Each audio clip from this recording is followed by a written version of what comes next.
We shall now go on to our last speaker, SHREYAS RAMAMURTHY, who is a consultant, cataract, cornea, and refractive services from the Eye Foundation group of hospitals. And he has been showing not just dynamism in his surgeries and versatility in his dealing with patients, but he's been doing a great job as an administrator too. And he's going to be telling us about digital marketing, how to get it started. So on to you, SHREYAS. Thank you so much for having me over. At the outset, I would really like to congratulate Mr. Subish for a wonderful talk. And really, I think all of us, learned from the talk and echoed with most of the points that he made. And until very recently, I think even in our own organization, doing outreach camps, doing camps at different screening camps at schools, different organizations, in partnership with NGOs, Alliance, Rotary. These were the predominant way of reaching out to the public, getting our name associated and known in different places. But over the last few years, there has been a complementary shift towards also attending to a lot of digital marketing.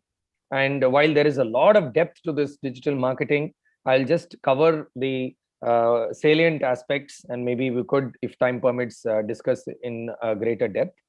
And I would have to say now that after having done this for a few years, I truly believe that this is complementary.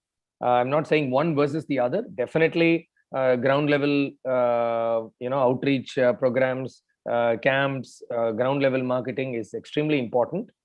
But definitely the digital presence does add to both segments of your marketing. So why is it that we need a digital presence? Because nowadays, be it rich or poor, upper class, middle class, lower class, almost everyone, thanks to so much advancement in technology, low cost smartphones which are available, low cost 4G connections which are available, almost everybody has access to online networks and social media. And it has become extremely important. The way we consume news, the way we work, the way we get entertainment, everything has moved from the print to the digital media. So this shift is where it's really becoming important that for you to reach out to the people, it's extremely important that you are active digitally as well. This is a simple graph taken a couple of years back from the US, where they showed that the overall digital marketing spend has far outstripped that of the traditional spend in the last 3 years alone. And this is going to go on increasing. As I mentioned earlier, as we consume more and more information digitally, our spend is also increasing. And definitely, we will see that we are able to reach a wider audience through the digital media. Ophthalmology alone, if you see, the trends are increasing month on month and year on year. And especially if you see among the total users, vast majority of them are through the mobile. Whatever keywords, whatever search volume that you look into, majority of them are accessing these information through their cell phones. And I'll come back to this on why it's extremely important. Now, there are two ways. One is, of course, the organic marketing, and second is the inorganic marketing. Organic marketing is extremely important, that you go on doing certain activities, which I'll talk about, which may be a little slow to build on, but that gives you a sustained result. Inorganic is again necessary, especially if you're opening a new center, for you to have quick returns. But that has to be complemented with good organic activity as well, because if you don't do so, you will not get a sustained result. But the inorganic is important in ensuring that you are, through this paid marketing, that you are able to create an awareness in a shorter period of time.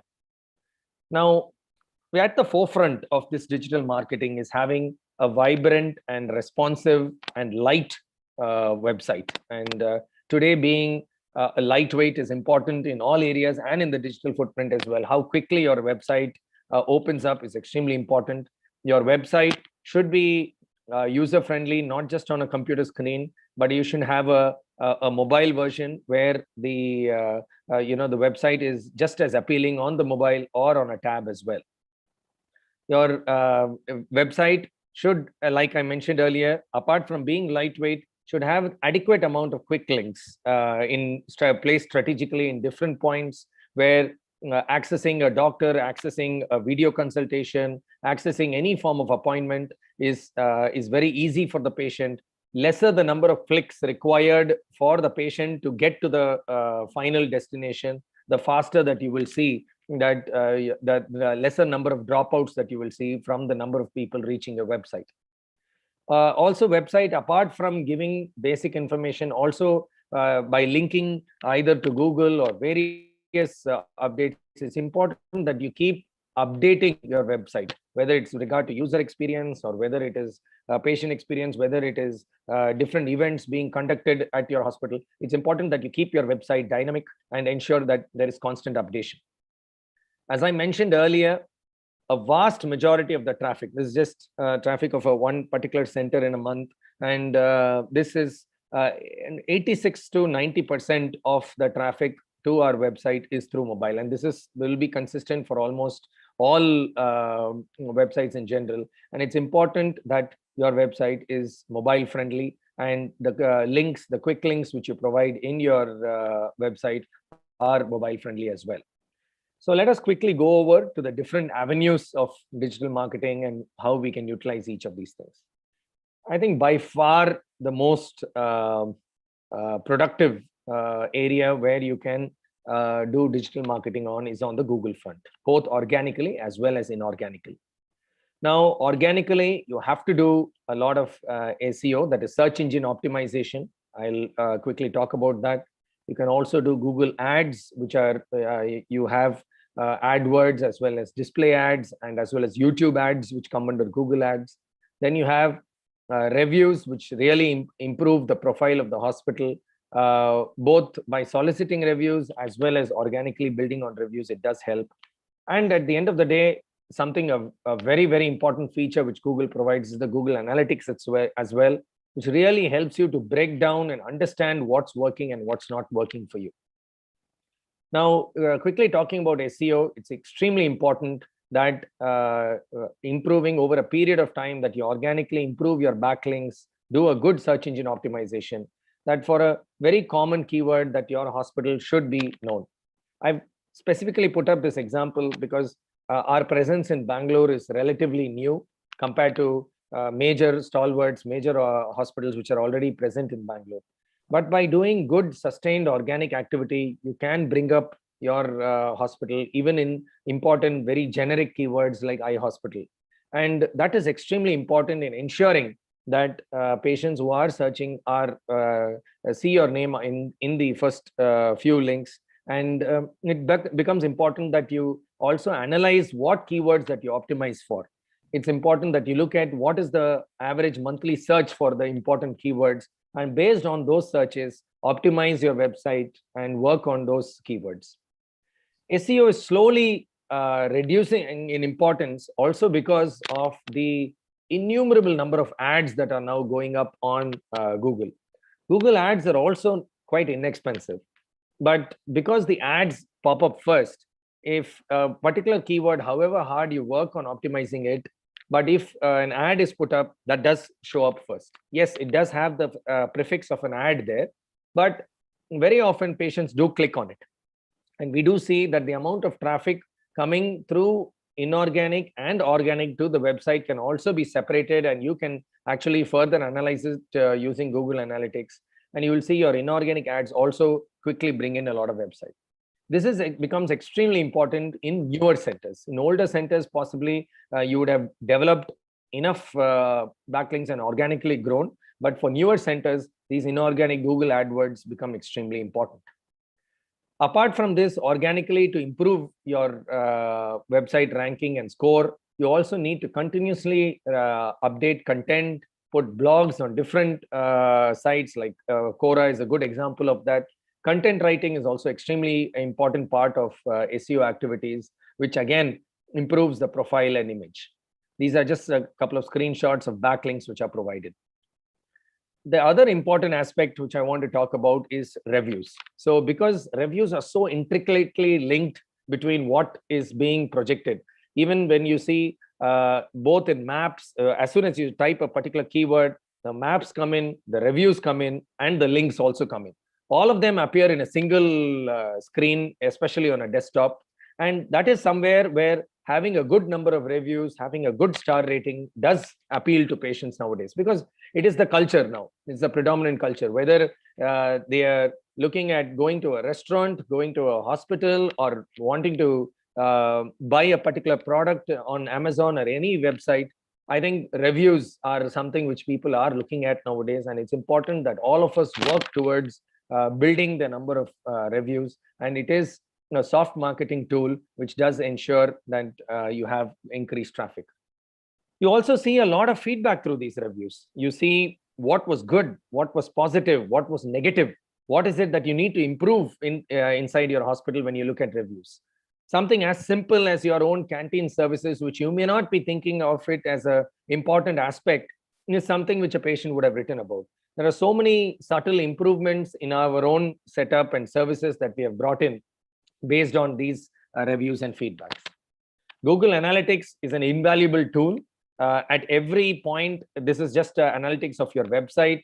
It gives you great detail about a number of visitors per week, per month to your website. What is the amount of time they've spent in, what is the bounce rate, and how long they have been there. Apart from that, through your own both organic and inorganic activity, you can have through the AdWords how many people have clicked for your different campaigns, for your different centers, can also be analyzed in great detail.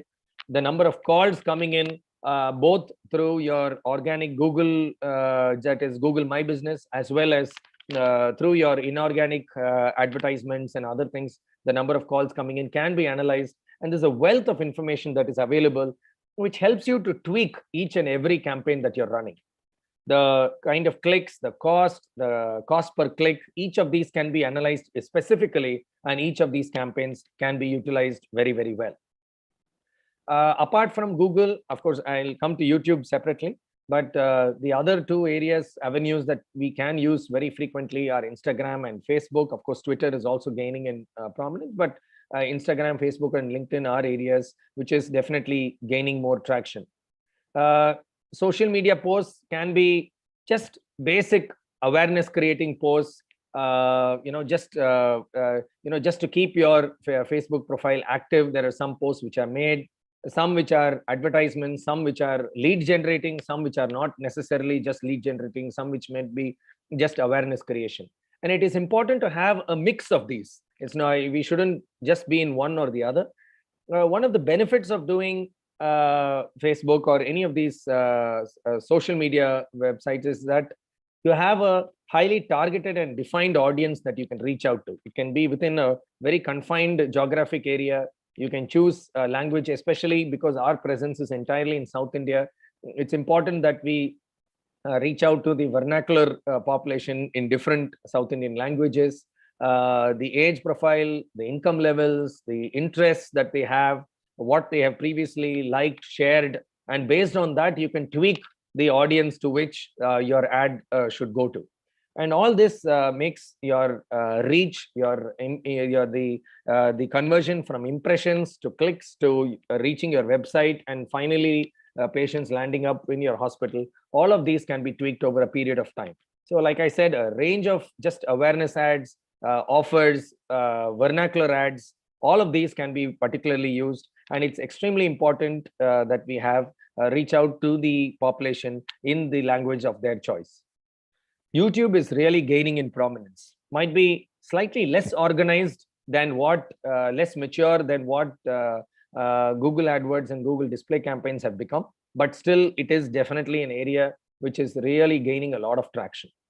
YouTube, you can have two ways. You can have in-stream ads, which could be inorganic. You can have a short 15-second ad, 10-second ad, or 20-second ad, which can be put in stream, and that gives a lot of creates a lot of awareness within that particular region. Or you can also post educational videos. Now, educational videos, initially you can boost it, promote it a little bit, and after it gains a certain number of views, then it goes on increasing. And these educational videos again brings in specific patients who are interested in that particular field, particular surgery, particular intervention, are all able to access it. And again, you get great detail from YouTube as well. Thanks to Google, you get to know how many people. This is just on a particular day. Your YouTube videos, how many impressions they have created, how many views you have generated in a single day. What is the video view rate? What is the percentage of video that they have seen? How many people have seen up to 25% of your video, 50%, 75, and 100. A smaller, and this also helps you to analyze and judge what type of video has to be posted where. A small 10-15-second in-stream ad versus a longer 3 or 4 minute awareness ad. Yes, obviously an awareness video would not, a lesser number of people would watch it to its entirety, but it does, people who are interested in it would definitely go on. And initially, yes, some boosting may be required, but once it has been reached a certain level, reaching 100,000 views or even 1 million views definitely becomes a lot easier. So slowly over a period of time, your subscriber base also increases, and each subsequent video that you post gains a lot of traction. And it's important that you keep creating videos, keep creating content, and posting them on your YouTube page. Now, after doing all of these activities, it's extremely important that you also manage the leads that are generated through each of these activities. Now, if you don't have a good funnel, that is, have a good landing page in your website for each of your activities, from your landing page, set up a call center, dedicated mobile numbers or email IDs for different activities. Ensure that once they have reached in to us, we also reach out to them as quickly as possible. The response time should be as little as possible, less than an hour or two if possible. Anything more than 24 hours, it's really not even worth responding to some of the leads. But as quickly as possible, you should be able to respond to the leads that have been generated. And that definitely helps in improving the output from each of these campaigns. So quickly from the leads, you schedule the appointment, and within 48 hours is when usually most of these patients want to fix their appointment, and then subsequently they convert to walk-in patients as well. WhatsApp is an important area. More than marketing, it's an area where you really are able to stay connected with your patients in an interactive manner, and WhatsApp for Business is definitely extremely useful, and all of us are using it. Using an API, you can directly connect it with your EMR or hospital management systems, and a lot of sharing, right from giving appointments to sending investigation reports. Is just a screenshot where any of these investigation reports can be shared just on WhatsApp. And all of this does have an important role in improving the overall patient experience. It may not necessarily generate leads, but the patient has everything on his mobile, and they definitely truly appreciate that. This does increase. Also, you can send in your feedback systems to the patient on WhatsApp as well, and they can be analyzed, and your NPS scores can also be analyzed. Email marketing is another area. While some do believe that there is a significant role for email marketing, we haven't really found it to be very useful, but it is an area which can be tried as well. So there are multiple avenues to digital marketing, and with an incremental approach, you can first create awareness, improve your brand in that particular area. And once you create awareness and improve your brand, automatically you will see patient leads, both walk-in as well as digital, coming in. Thank you so much for your kind attention. Thanks a lot, Shreyash, for that. Again, another very wonderful talk. I'll take one question. I would want the expert panel to ask their questions too. So in the digital marketing thing, what are the moves that should be avoided? Like, what are the mistakes a beginner could do, which you would not advise? Because there is also a young audience who are watching, who are all evolving in their practice. And what would you suggest to go in for, and what would you tell them to hold on to? I think. Should I go first, madam? Yes, Dr. Vandana. I'll have to think of something negative to talk on this point. Not negative. I would say there are a lot of positives to be gained from this. I mean, in the sense, whether it is your Google ads or YouTube educational videos or content on the social media, there is a lot of positives that do come in. Yes, it is important that you tailor your content to the audience that you want to reach out to. But yes, occasionally you do get negative reviews, but those negative reviews actually help you learn, help you to address those issues. And no hospital can say that they never get negative reviews. They definitely, every organization would have patients who are happy as well as who are unhappy. And it's important that we address the issues of those unhappy patients. But I would definitely say distributing your activities, both organic, inorganic, through a wider array is extremely important, so that you reach different tiers of audience who are accessing different avenues. So distributing that is extremely important, so that you reach out to a wider array of audience on the digital front. Yes, Dr. Vandana. Shreyas, you are, phenomenal ophthalmologist, and now you've become a phenomenal digital marketer as well. Your presentation was absolutely fabulous. And the stuff you talked about, I think half of the digital marketing folks also don't know about funnels and all of those things. I must say, I'm seeing the evolution of not just a great ophthalmologist, but also a great administrator, a great manager, and a great digital marketer. So congratulations. It was a great presentation. I learned a lot as well. To your question, madam, what are the things that the young ophthalmologist should not do when they, start the digital marketing journey? I think it is very important that when they're starting the digital marketing journey, they don't emphasize on the negatives of any other practice. You talk about the positives of a procedure, you talk about the positives of your practice, but you please never talk about negatives of either any other practice or any other doctor or anything negative that you may be seeing around.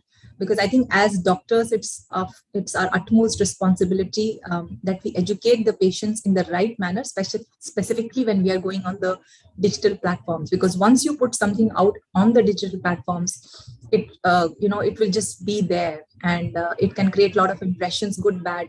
And we are responsible to make sure that, for the entire community, we create positive impressions. That would be one, thing that I would suggest.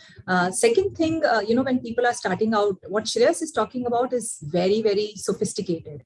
And I think it can be extremely intimidating for people who are just starting out. He's talking about something that people will probably do once they are really ahead in their journey, specifically when it comes to lead. When we started, I was also very intimidated by digital marketing. And so we focused only on 2-3 things, which he has touched upon: making a responsive website, putting the content, and just creating videos. And third I would say Google My Business GMB, which includes your reviews, which includes other posts that you can do on Google My Business. If just 3 things people can focus on, just a website where you can put content, you can write content yourself. As ophthalmologists, we have great writing skills, right? We write so much already, and you just have to write very basic, with the right keywords, which Shreyas mentioned, that you can actually just go on Google and find out which are the right keywords to include in your content. So a great website. Second is Google My Business, which is where you have patient reviews. Now, a lot of times, if you let it for the patients to give the reviews, then you only get negative reviews. You don't get positive reviews, because only the unhappy patients will go there and give you the reviews. It's important that you train your staff that any patient who's happy, that they actually go and request. So solicit, reviews, which also Shreyas has mentioned, that soliciting reviews is extremely important, because otherwise, happy patients sometimes just miss giving you reviews. So please definitely do that. That's very easy to do. Even if you have just one receptionist in your setup and it's just 2 people in your whole organization, you can still get those reviews. And of course, the third would be just creating videos. If you have a mobile phone, you don't need anything else. Today, the mobile phones are so good that you can create some very simple videos about your practice, about your specialty, about just general educational content. And you can start with something very, very simple, 1 minute, 2 minute videos, whatever. And creating a YouTube channel is extremely easy. Anybody who has created a Facebook page, even their personal Facebook page, they can very easily create a YouTube channel and just keep posting videos on YouTube channel. And then you can use WhatsApp to even share those videos with, for example, if you have a cataract patient, you can share those cataract surgery videos, which you have, created using your own mobiles with your potential patients. that can also improve conversion. So this is what I would say for people who are just starting out.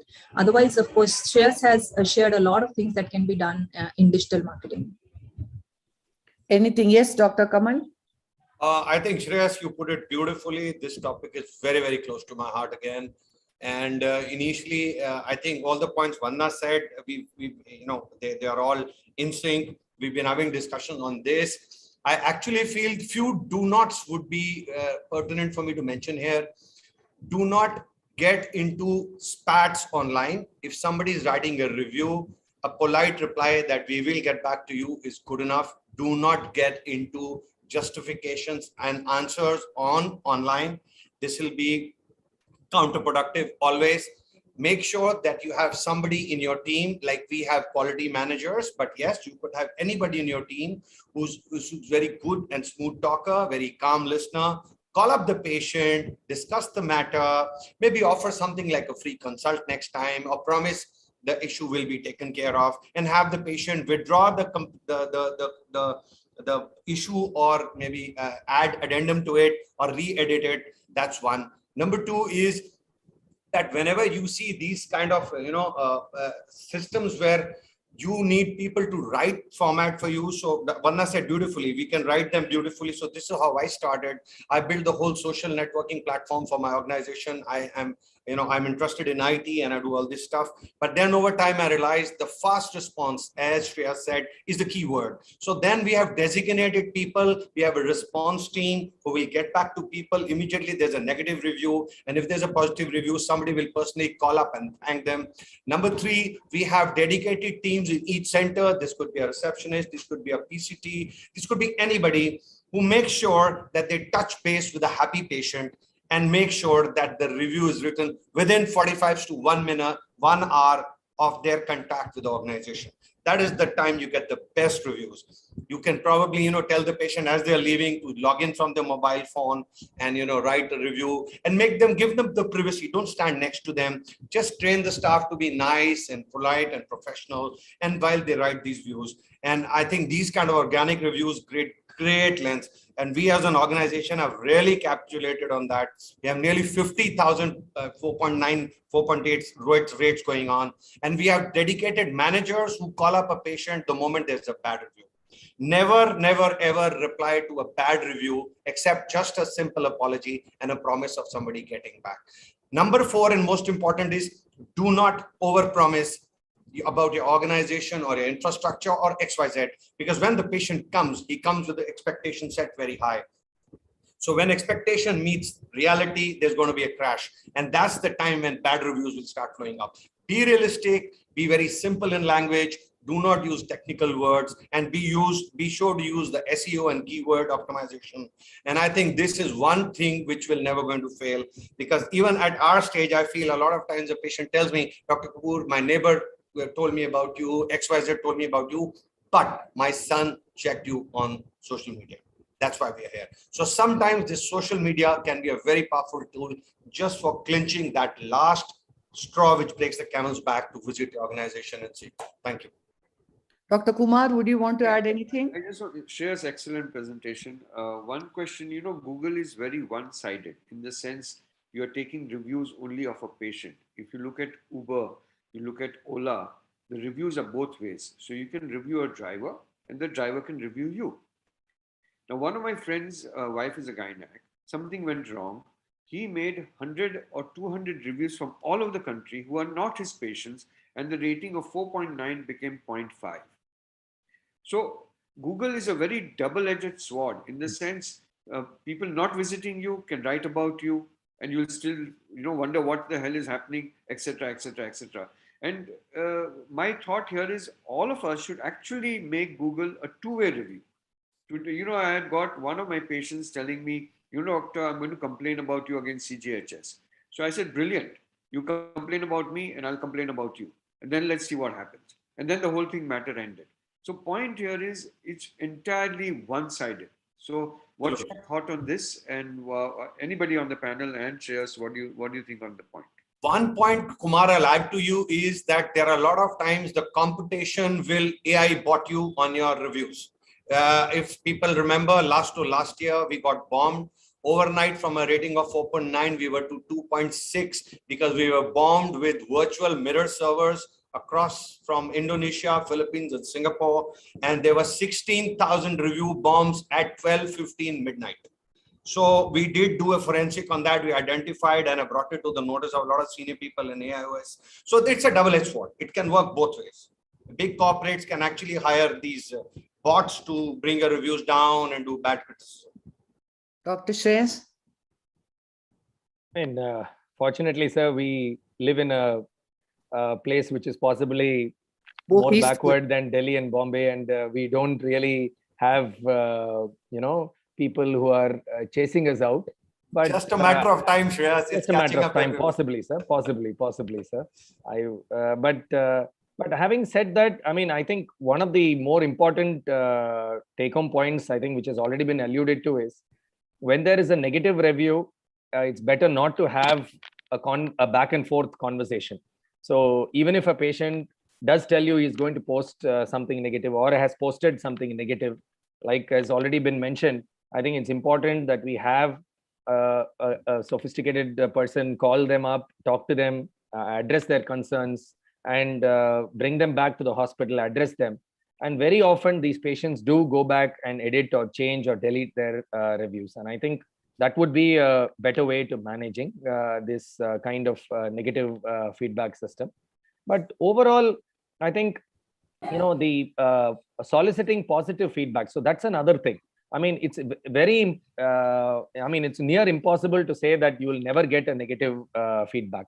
But by soliciting positive feedbacks, you ensure that your negative to positive ratio is 50:1 or 70:1. Then it becomes all right.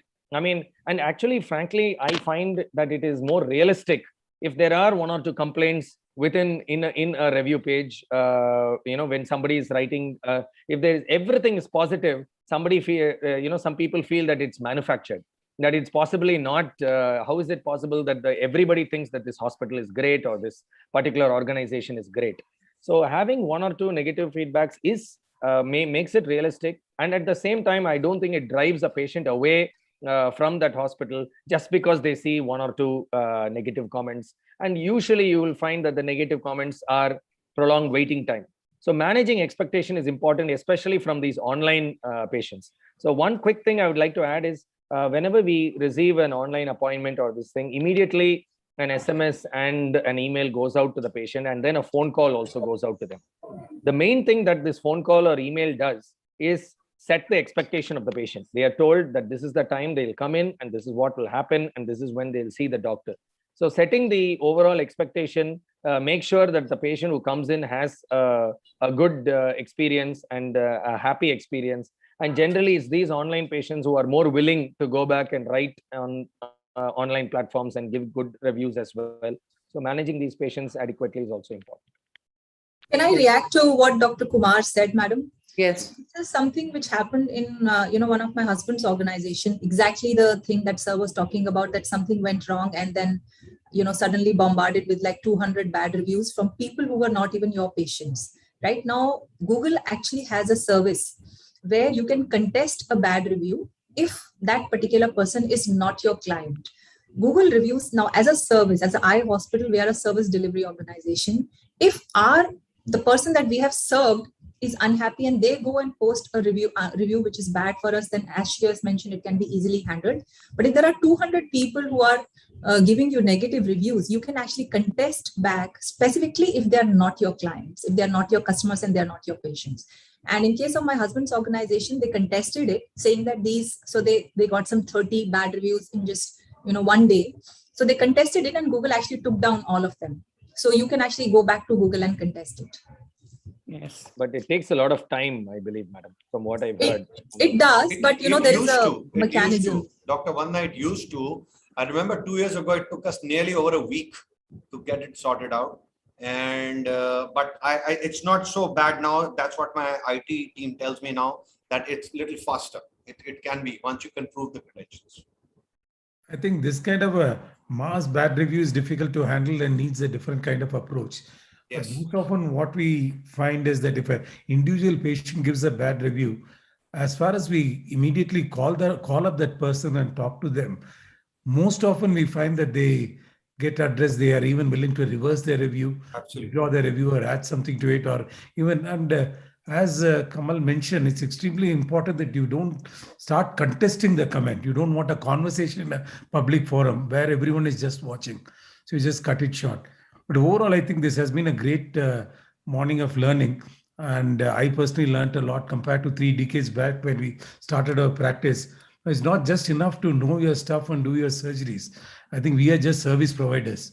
No patient considers us gods. They look at us, they're paid something, they want to purchase a commodity from us. And we need to satisfy them in every respect. So whether be it internal marketing or having the right kind of staff and motivated people, and then subsequently the way you digitally market yourself, all of these become important. And unfortunately, this is not something which is included in the curriculum, whether in graduation or post-graduation. You would find that when you come out of your medical course, most of us have a level playing field. But what demarcates one person from other, one practice from the other, is how they adapt this. I think, especially for the youngsters, the set of lectures we heard in the morning is extremely pertinent. And as far as you adapt and apply it in your own practice, at least in a small way to begin with, it will translate into very meaningful results. I actually feel, Dr. Ramamurthy, such sessions should be made compulsory or mandatory in our conferences, at least 2-3 hours of such sessions, which are not actually taught in our textbooks or regular conferences.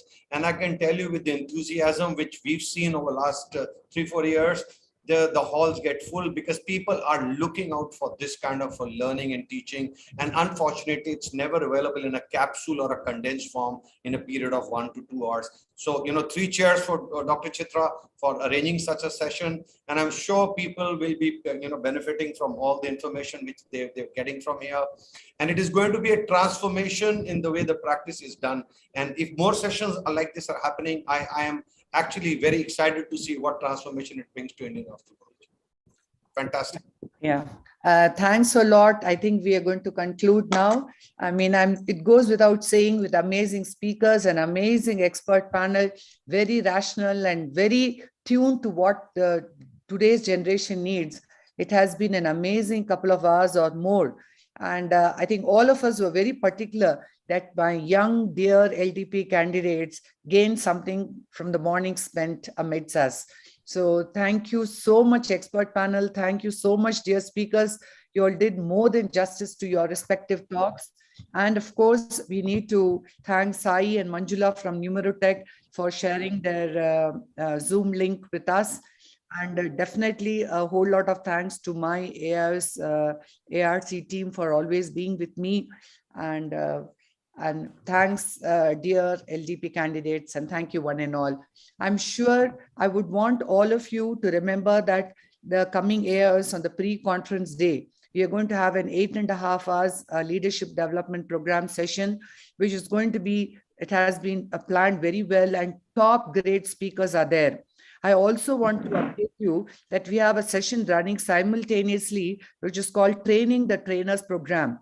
And this time it is to spread the word around. It's for those young fellows and for those teachers who have DNB students in their hospital or fellowship programs.